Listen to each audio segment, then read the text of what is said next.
Bonjour à tous, ici Sébastien, auteur du blog louerencourtedurée.fr et spécialiste de la location courte durée. Je suis ravi de vous accueillir dans cette nouvelle vidéo dans laquelle je vais vous expliquer comment faire pour faire exploser votre activité de location courte durée.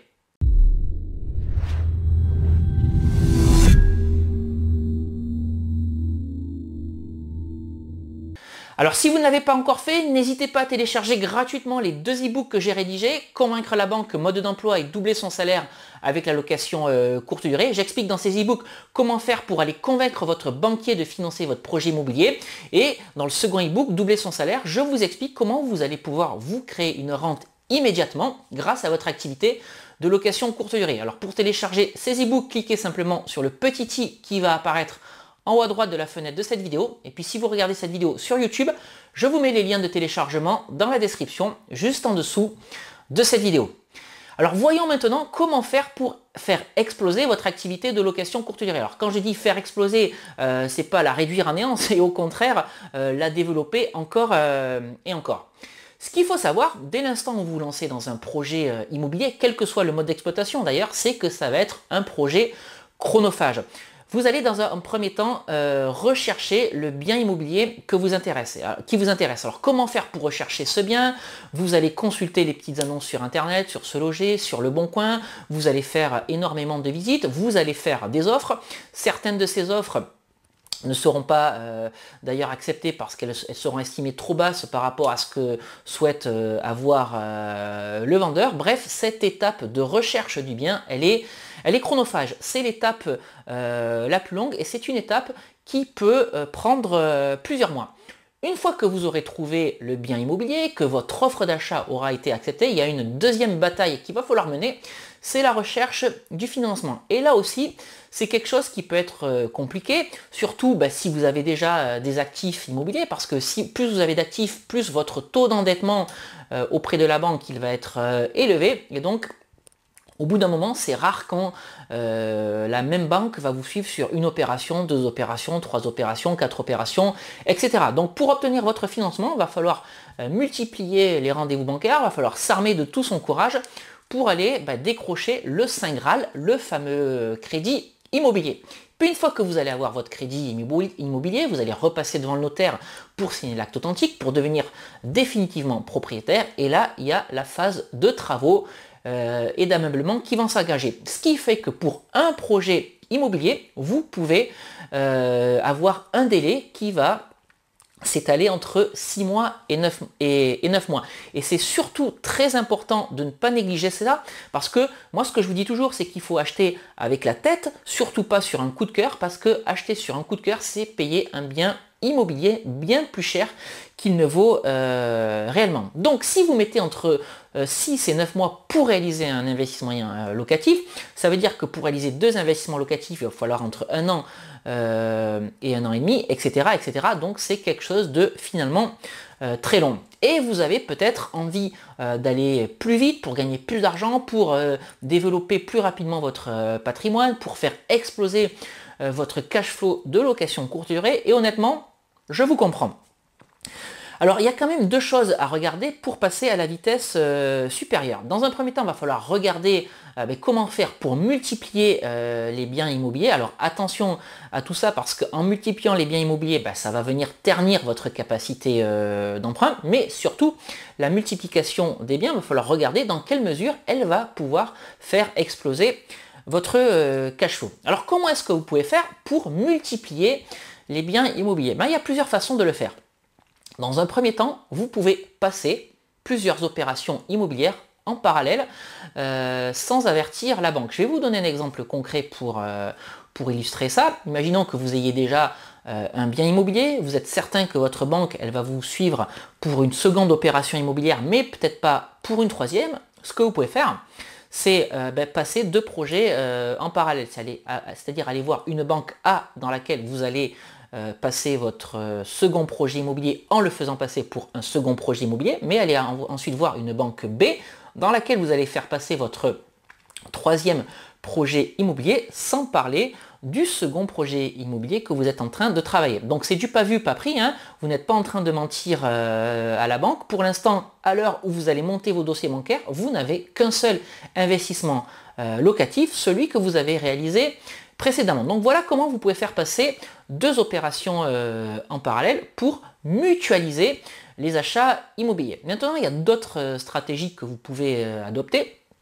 C'est la division de lots ou la division d'appartements. C'est-à-dire que vous allez acheter une surface de 70-80 mètres carrés et vous allez ensuite découper cette surface pour en faire plusieurs espaces de vie et pour venir mettre 2, 3, 4, plusieurs appartements là-dedans. Imaginons que par exemple vous achetiez un appartement ou un plateau de 70-80 mètres carrés, ben vous allez mettre 3-4 studios dans cette surface de 80 mètres carrés. 70 mètres carrés, ça risque d'être un petit peu petit, mais dans 80 mètres carrés, c'est quelque chose qu'il est possible de faire. Mais vous pouvez également vous tourner vers l'achat d'immeubles. Et donc l'avantage d'acheter un immeuble, c'est que vous allez acheter plusieurs lots d'un seul coup.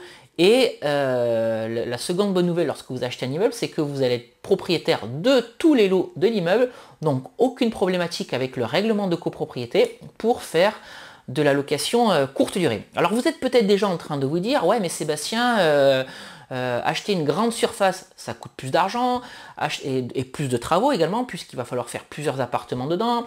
Acheter un immeuble, c'est également quelque chose qui coûte plus d'argent. Pour autant, tout le monde n'a pas 500 000 euros ou 1 million d'euros à mettre sur un projet immobilier. Et je vous comprends parce que moi-même, j'ai pas 500 000 euros ou 1 million d'euros à mettre sur un projet immobilier. Dans ce cas-là, va peut-être falloir changer de stratégie. Si vous habitez dans une grande ville, donc Toulouse, Bordeaux, Marseille, Paris, le prix de l'immobilier risque d'être assez élevé, rédhibitoire, pour pouvoir acheter plusieurs biens, un immeuble ou un plateau à diviser ou un appartement à diviser. Mais ce que vous pouvez faire, c'est vous tourner vers des villes où le marché de l'immobilier est beaucoup moins cher, et ce qui va vous permettre dans ces villes de plus petite envergure de réaliser votre projet immobilier. Et c'est aujourd'hui en tout cas la stratégie vers laquelle je me tourne.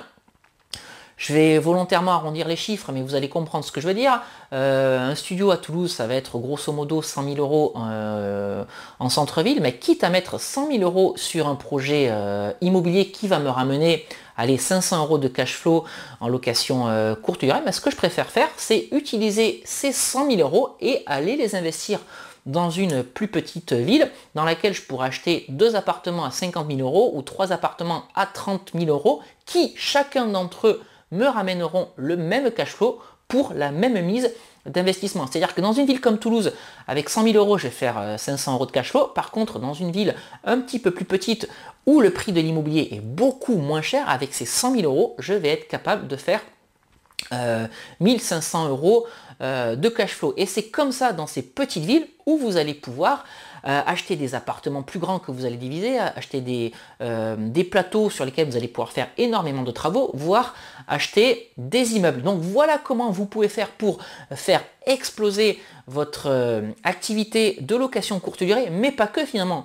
Voilà comment vous pouvez faire pour faire décoller, exploser votre patrimoine et toucher davantage de cash flow sur vos revenus locatifs. Donc je répète, paralléliser les opérations immobilières, acheter en gros donc sur des appartements à diviser ou acheter des immeubles, mais encore une fois dans des villes où le prix de l'immobilier va être plus faible. Et donc l'intérêt finalement d'acheter en gros, c'est-à-dire ça veut dire que le délai finalement de l'opération immobilière va être le même, ça va être entre 6 mois et 9 mois, mais plutôt que d'acheter un bien immobilier, vous allez vous retrouver avec plusieurs biens immobiliers. Et donc dans une même opération, ça va vous permettre d'acheter 4 ou 5 biens, ce qui va vous faire gagner 3 à 4 ans sur vos investissements immobilier. Donc voilà la stratégie que vous pouvez adopter encore une fois pour faire exploser votre activité de location courte durée, mais finalement votre activité immobilière au